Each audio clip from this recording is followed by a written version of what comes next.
สบายดีมื้อนี้เราก็มากับคลิปแสนพิเศษกับเปลี่ยนพิเศษแล้วก็พร้อมกับแคมเปญแสนพิเศษของเราเนาะนั่นก็คือบอกเราเรื่องราวความรักสุดประทับใจของทานและมื้อนี้เราก็ได้รวบรวมเอาคอมเมนต์จากทางบ้านเนาะที่ว่าซาบซึ้งกินใจมากให้ทุกท่านได้ฟังก็คือเราคัดมาถึงบางส่วนเนาะเดี๋ยวเราจะมาเริ่มกันเลยเพราะว่ามื้อนี้เราบ่ได้มาคนเดียวเรามากันอีก2คนเนาะที่จะมาแชร์เรื่องราวความรักที่ว่าเป็นเรื่องราวที่ทางบ้านส่งมาเนาะว่าจะรู้สึกแนวใดอินคือกันบ่เป็นคือกันบ่พบเจอคือกันบ่เดี๋ยวเราไปเริ่มกันเลยเนาะเดี๋ยวเรามาเริ่มที่คอมเมนต์ที่1เนาะอันนี้อ่านแล้วมักเฮงสำหรับความรักที่ค่อยได้รับจากอ้ายของค่อยแม่นความรักที่แสนอบอุ่นหลายเพราะว่าสิ่งที่เพิ่นมอบให้มันบ่เพียงแต่คำเว้าหรือตัวหนังสือที่เขียนลงแผ่นเจี๊ยสีขาวที่เขียนคำว่ารักแต่เพิ่นแสดงออกผ่านการกระทำผ่านความห่วงใยความใส่ใจการดูแลในทุกเวลาคือเพิ่นจะเฮ็ดหน้าที่ของเพิ่นแบบบ่ขาดเหลือแก่ทุกคนในครอบครัวความรักของอ้ายค่อยก็คือกับขนทรงหุงอรุณที่อบอุ่นบ่เปลี่ยนแปลงนี่ขนาดเราฟังก็ยังรู้สึกว่าอบอุ่นเนาะแม่นแล้วเป็นความหักในครอบครัวที่ว่าน้องสาวแบบอยากฝากของความไปถึงอ้ายประมาณนี้เนาะ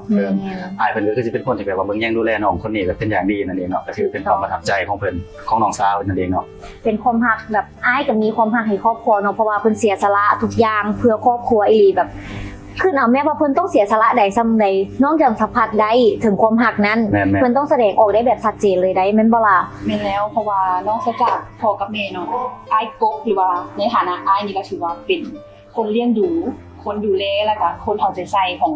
บรรดาน้องๆเนาะ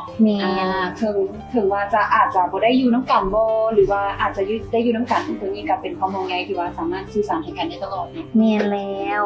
กินใจเนาะเดี๋ยวเฮาไปอันที่2เนาะ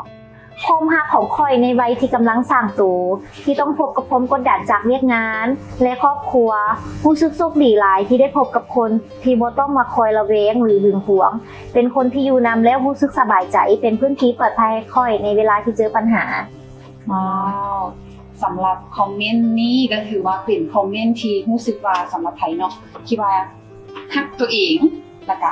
ควบคู่กับการฮักอีกคนนึงไปพร้อมกันเนาะก็คือการใช้ชีวิตของเฮาก็ถือว่านอกจากเราจะอยู่เคียงข้างเฮาเนาะบุคคลนั้นก็คือเราจะเป็นทั้งกำลังใจเป็นทั้งที่พื้นที่ปลอดภัยแล้วก็เป็นทั้งแรงบันดาลใจในตัวเองที่เฮ็ดให้เฮาสู่ไปพร้อมกันมีถูกต้องสำหรับใครเนาะที่ว่ามีความหักอย่างแบบนี้ก็ถือว่าโชคดีแล้วก็อยากให้รักษาไว้เนาะแม่นแล้วพินเด้รู้สึกแนวใดเด้ก็คือจากที่ฟังจากทางอันเอกีอาเนาะก็คือ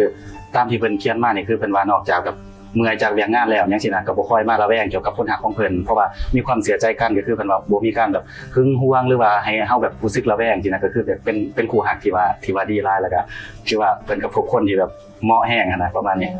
อันนี้ก็คือแบบความหักที่ดีความหักที่ดีหาเจอแล้วบอก2คนนี้ความรักที่ดีแบบนี้ที่จะบ่เฮ็ดให้เฮาต้องเมื่อยแม่นบ่แม่นแล้วเจอหรือยังคอมเมนต์เนาะแล้วต่อคอมเมนต์เดี๋ยวเรามาต่ออันที่3เนาะโอเคแนวบ่สนว่าตำแหน่งของเจ้าสูงปานใดหรือเจ้าเฮ็ดผิดหยังในมื้อนี้สำหรับเขาเจ้าเป็นโลกทั้งใบของพวกเขาความรักที่บ่สามารถเว้าออกมาได้แต่การกระทำมันบ่งบอกเสมออันนี้ก็คือทาสแมว 100% เลยคนที่หักสัตว์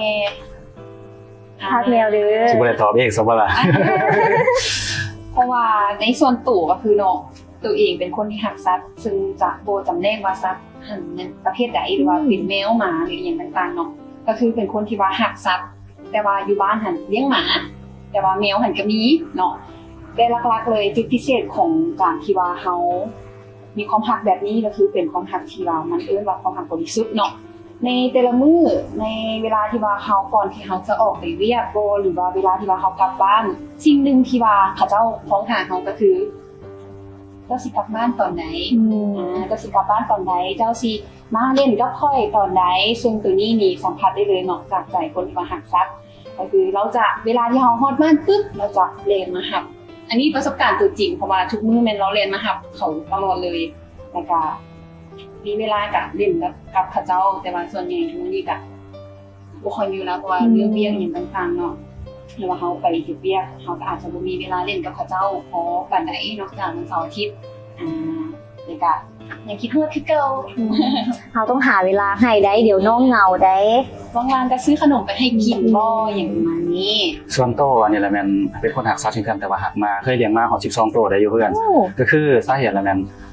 แม่ของมันตัวที่มาหั่นแหละเนาะก็คือซื้อสมจิตอันนี้ซื้อมาได้ขอไปเนาะคือซื้อมาอันซื้อสมจิตแต่ว่าเป็นเพจแม่เนาะแล้วมันถือผ้าก็คือออกมา12โตคือลายแห่ปกติเขาจะเห็น4 5โตกันบ่แล้วก็ว่าอยากให้ผู้นั้นผู้นี้แต่เวลามันออกมานะหักทุกโตก็คือแต่คือเลี้ยงทุกโตยกบ่ยอมให้ไผเลย ขอสุดท้ายเนาะเจน้อยฮอดใหญ่อยากเฮ็ดหยังครอบครัวพ่อแม่จะซัพพอร์ตตลอด ในเวียกงานสนับสนุนทุกอย่างที่เฮ็ดแล้วดีมีประโยชน์เลยกล้าที่จะเฮ็ดสิ่งที่อยากเฮ็ดนี่ก็คือแบบความรักแบบการซัพพอร์ตจากครอบครัวเนาะก็เป็นการแสดงความรักอีกรูปแบบหนึง ความหักในรูปแบบของครอบครัวเนาะถ้าว่าพื้นที่นั้นปลอดภัยก็คือตามความคิดอันนี้เนาะก็คือ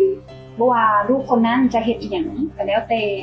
แฮงซัพพอร์ตจากพ่อแม่หั่นก็คือเป็นแฮงที่